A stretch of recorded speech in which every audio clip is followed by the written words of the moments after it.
Okay, so I'm going to talk about what innovation is and why it's a bad thing. Wait, you're going, hang on, everybody's been telling me since the start of my career that innovation is good. Well, it is, but I'm also going to talk about why it's bad. Then I'm going to highlight some areas where you may want to be launching innovation initiatives. Some are near horizon, some are farther out, but all are areas you should be aware of. And then I'll wrap it up in a description of what an innovation culture should look like and how to pull innovations together. So with that, let's go ahead and get started about what innovation is and why it's bad. Okay, innovation in a nutshell is two key things. It's a new technology and the process and the operational disciplines around that technology that enable organizations to take the fullest advantage of that technology. At the bottom of the slide, you're going to see my all-time favorite new technology, which is a couple thousand years old at this point. Well, actually, just about two. That is the phalanx and the sarissa. These are two things that Alexander the Great used when he took over and conquered the entire known universe at the time. What are the phalanx and the sarissa? The sarissa is that 16-foot pike that the soldiers in the pictures are carrying. The cutting edge technology at the time, and I'm holding my hands up, the cutting edge technology was a short sword that typically soldiers would carry, and they would run into battle and sort of hack away with their short sword. Alexander the Great, who was actually in his early 20s at the time, nixed that as an idea and forced all of his soldiers to carry these 16-foot long pikes. I'm going to come back to that 16-foot pike. The other thing he did that was incredibly important was he created the whole concept of the phalanx, which is how the men would stand in battle. What that looks like to you is a square. It was actually a diamond so that the men could pivot and actually have pretty much 270-degree access to the enemy, as opposed to the old days when people kind of ran in little clumps and hacked away wherever they could. Now, the kicker to all of this is there was new technology, new process, new organization around it. And oh, by the way, the actual soldiers were not fond of the sarissa. Nobody wants to carry a 16-foot long pike instead of a short sword.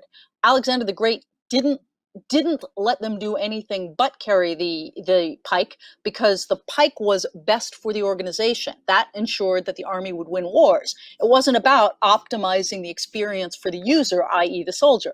So you see where I'm going with this. One way in which innovation can be bad is that it sometimes changes the user experience, whether the user is the employee or the customer, in a way that is for the greater good of all, assuming you consider conquering foreign armies a greater good.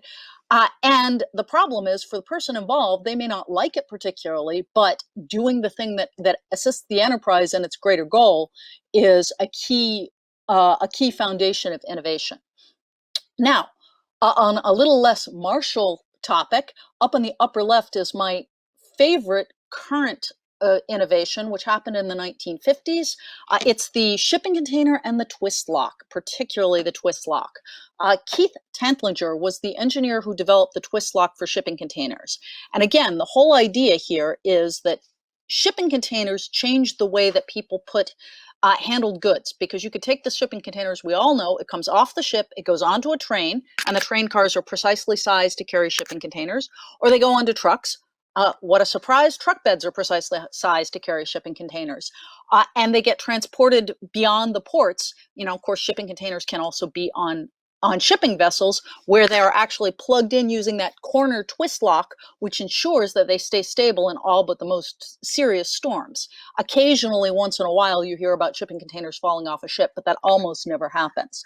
So the engineer who invented that, Keith Tantlinger, had this idea of not just compartmentalizing or containerizing the goods, but also ensuring that they could lock together and that they could be transported on the entire ecosystem, which again highlights the idea that the innovation is not just the technology, in his case the twist lock, but actually the whole notion of the ecosystem of being able to take a container from a ship to a train to a truck and have it transported. So I think hopefully you're getting the idea that an innovation is not just about the technology. The technology is kind of the tip of the iceberg. And last but not least, I figured I'd throw in a consumer technology, which is, the Garmin satellite direction finders, which of course are now built into all of our phones. Again, they change the way people operate. So the big issue with innovation is that to be successful, it generates change. People generally hate change, so that's why innovation is bad, and that's why building an innovation culture can be very difficult. Okay, so another issue that's specific to IT, if you drill a double click down from the big picture of innovation, is the fact that IT for the past 25 years, well, probably 20 years since the dot-com bust, has been pressured to be highly predictable, highly manageable, highly sustainable, and basically don't disrupt anything. Stay in your corner and cut costs. That's what we've been told for 20 years. Guess what? Innovation is antithetical to the idea of staying in a corner. It may actually assist in cutting costs, but it does so by disrupting, and disrupting operations is precisely what we were told not to do for 20 years. We were told to keep everything up at all costs. So that's another reason innovation is bad, because it can be inherently disruptive.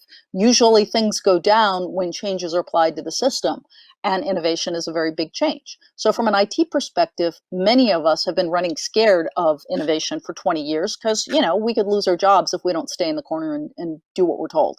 Fortunately, particularly with COVID-19, but even before that, it seems like we've been coming out of that with a notion of transformation, digital transformation, and the idea of remaking our businesses with technology being a key piece of that. So let's talk about how we can do that. So I've highlighted 5 must-have innovation initiatives for financial services firms, and I'm going to lead with the most provocative. And let me tell you a story. I mentioned earlier that we love getting ideas from our members, so please send them in. One of the things that happens is whenever we sit down at the content committee to decide what we're going to cover, we always, for the past couple of years, we've had the same conversation. I'll look through the research that Nemertes is doing. I'll look through the research I've been doing and highlight the top 5 or 10 things that people have on their agendas for the next 5 years. This is across all industries.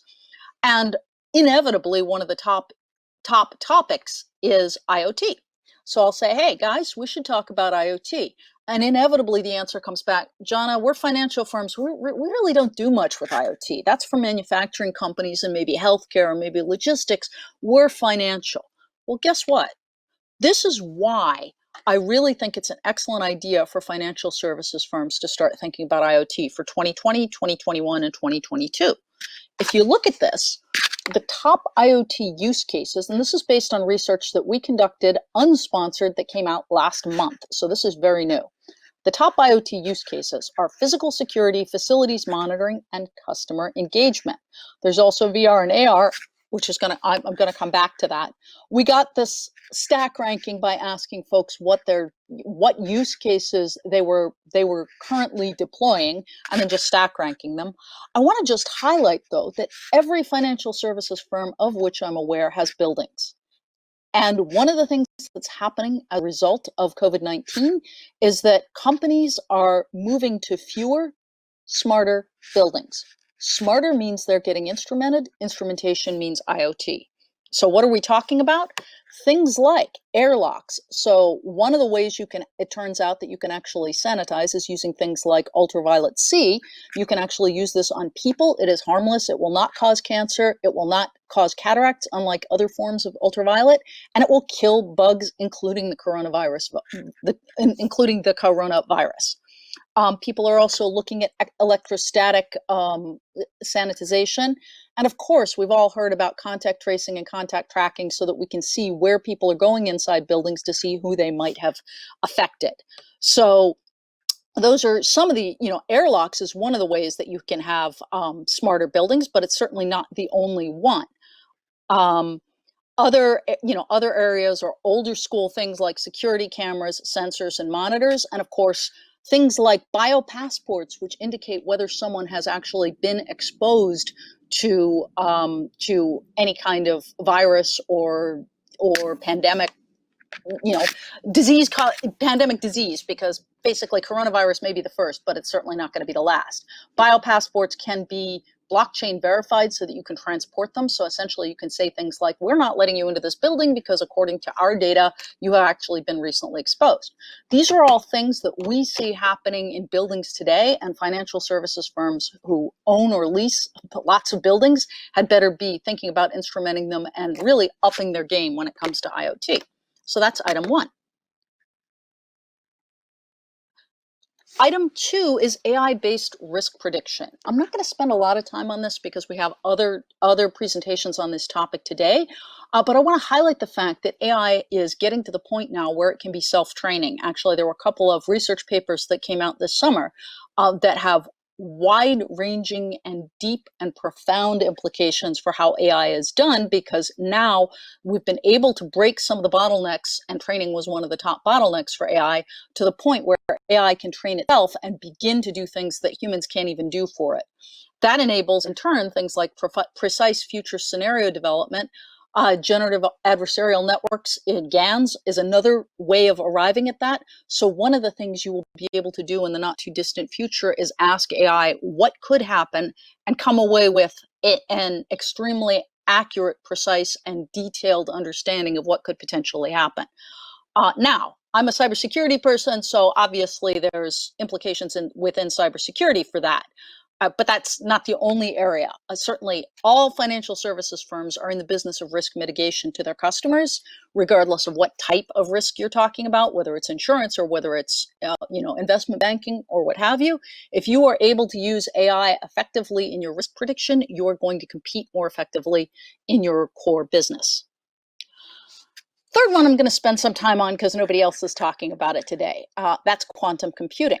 One of the key implications of quantum computing in a nutshell is, and I'm sparing you the details of what it actually means, but essentially quantum computing means that instead of having a single binary bit, you can have bits with as many possible states as you would like packed onto chips that are extremely cool running, so they don't need cooling, and extremely high processing. So you can have a 16 state chip, which vastly expands the computational power of your chip. And speaking of expanding the power, you're breaking through Moore's law, which there's a visual representation of it. It's intentionally an eye chart. You're supposed to just look at the fact that it's essentially a straight line.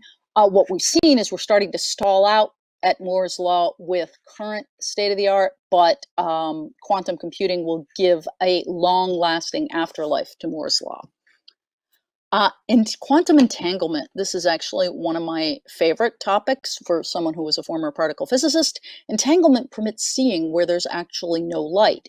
So this was from about 6 years ago, the IEEE spectrum. Researchers have developed a new quantum imaging technique that shines a beam of photons on one object, but then using entanglement, you can actually see the object. So you can see the cat on the right-hand side and the shadow of the cat on the left-hand side, using a completely different beam that's actually it's quantum entangled with the first beam, so you're seeing the shadow of the object.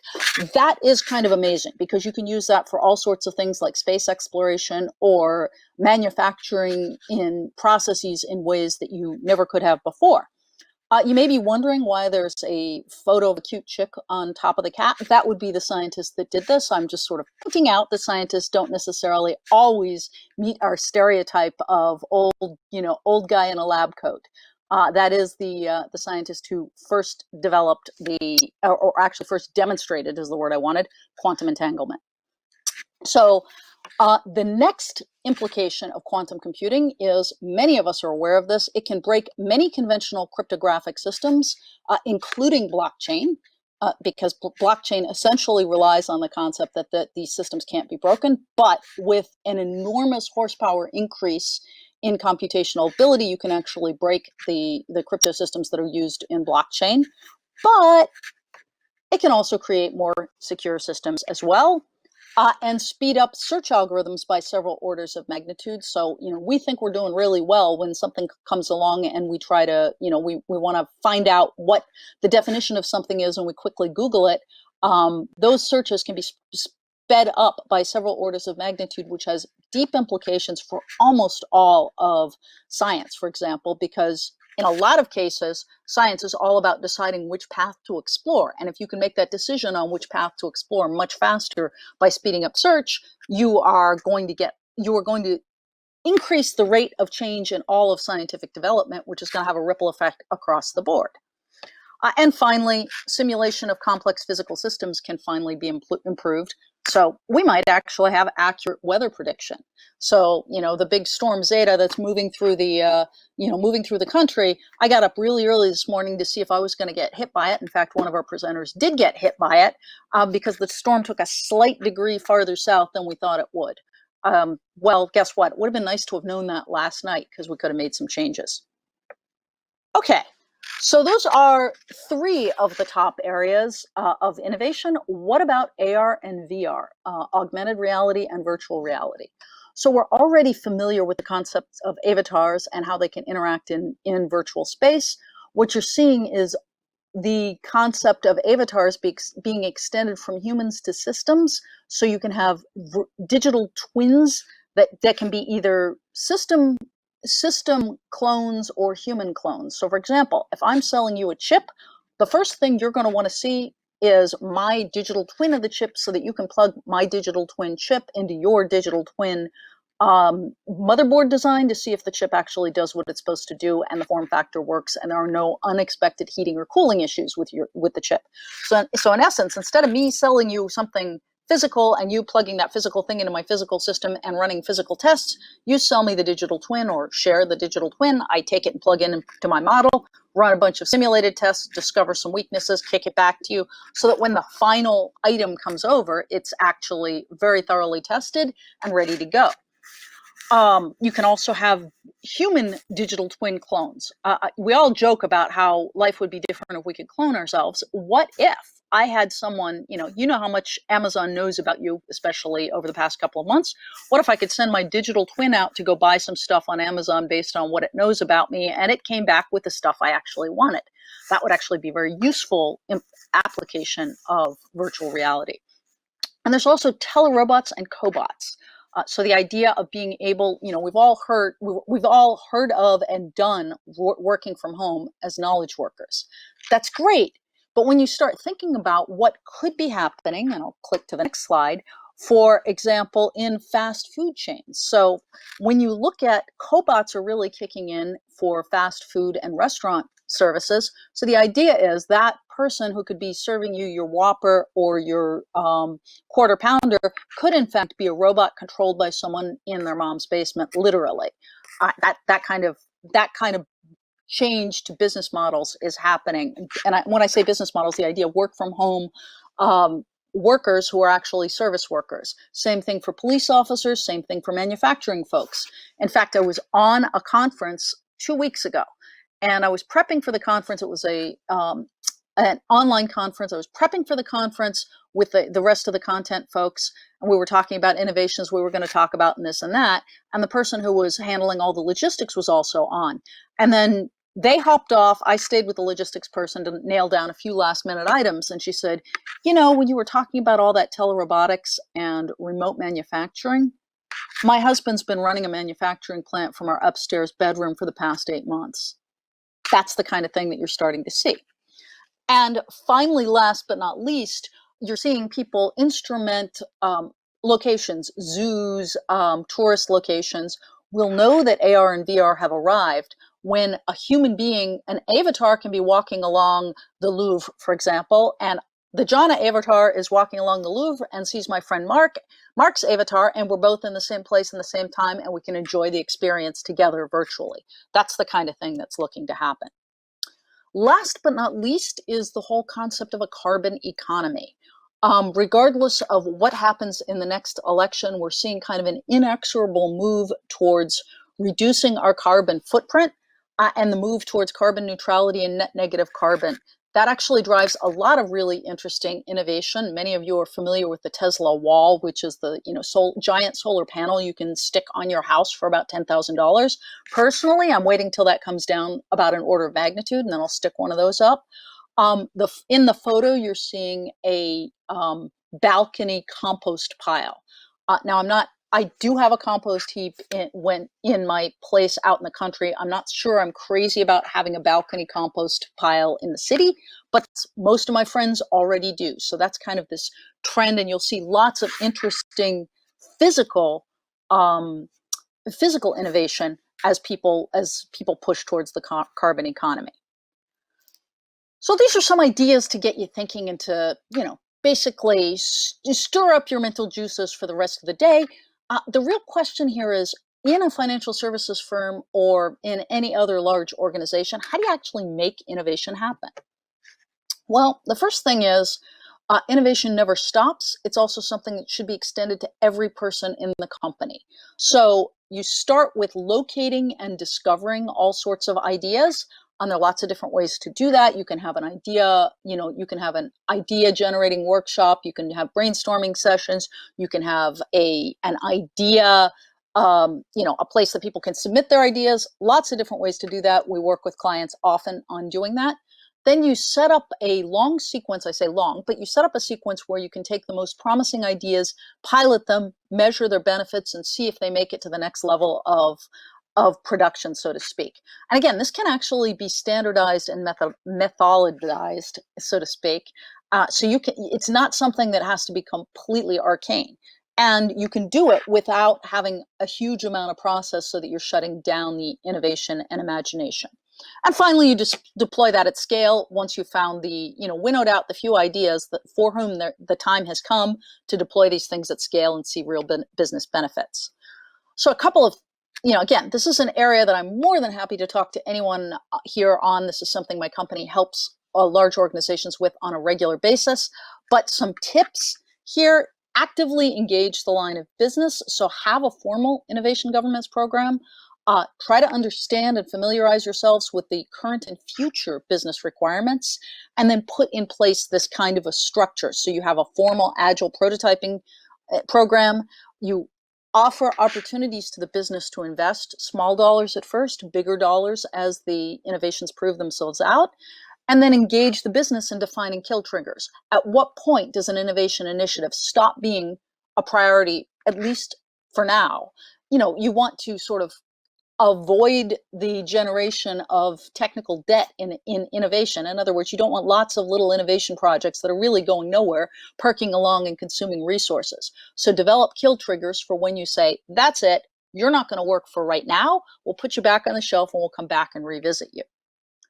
At a personal level, we should all stay smart about technology. I read IEEE, I read IEEE Spectrum, I read a number of the in-depth material sciences journals, I scan, the science feeds on a regular basis.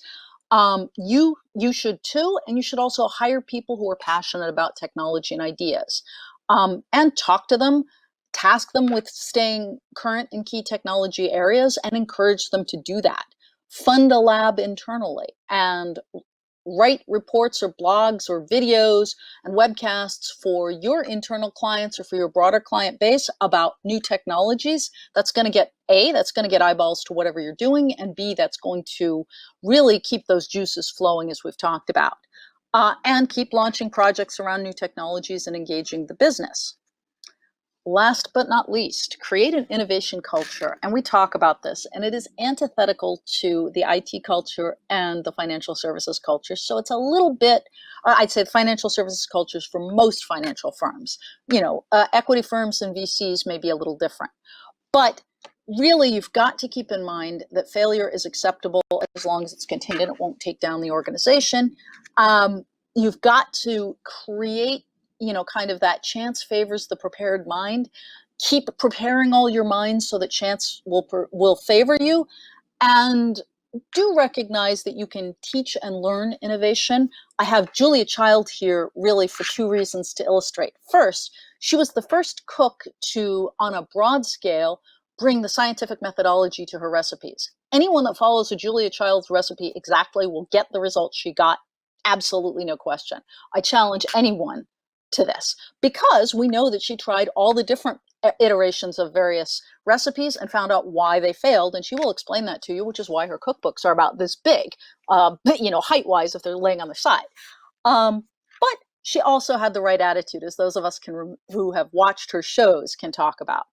She was all about trying new recipes, learning from her mistakes, being fearless and having fun, and occasionally dropping the chicken on live TV and just picking it up and dusting it off and continuing right along. So take that attitude away.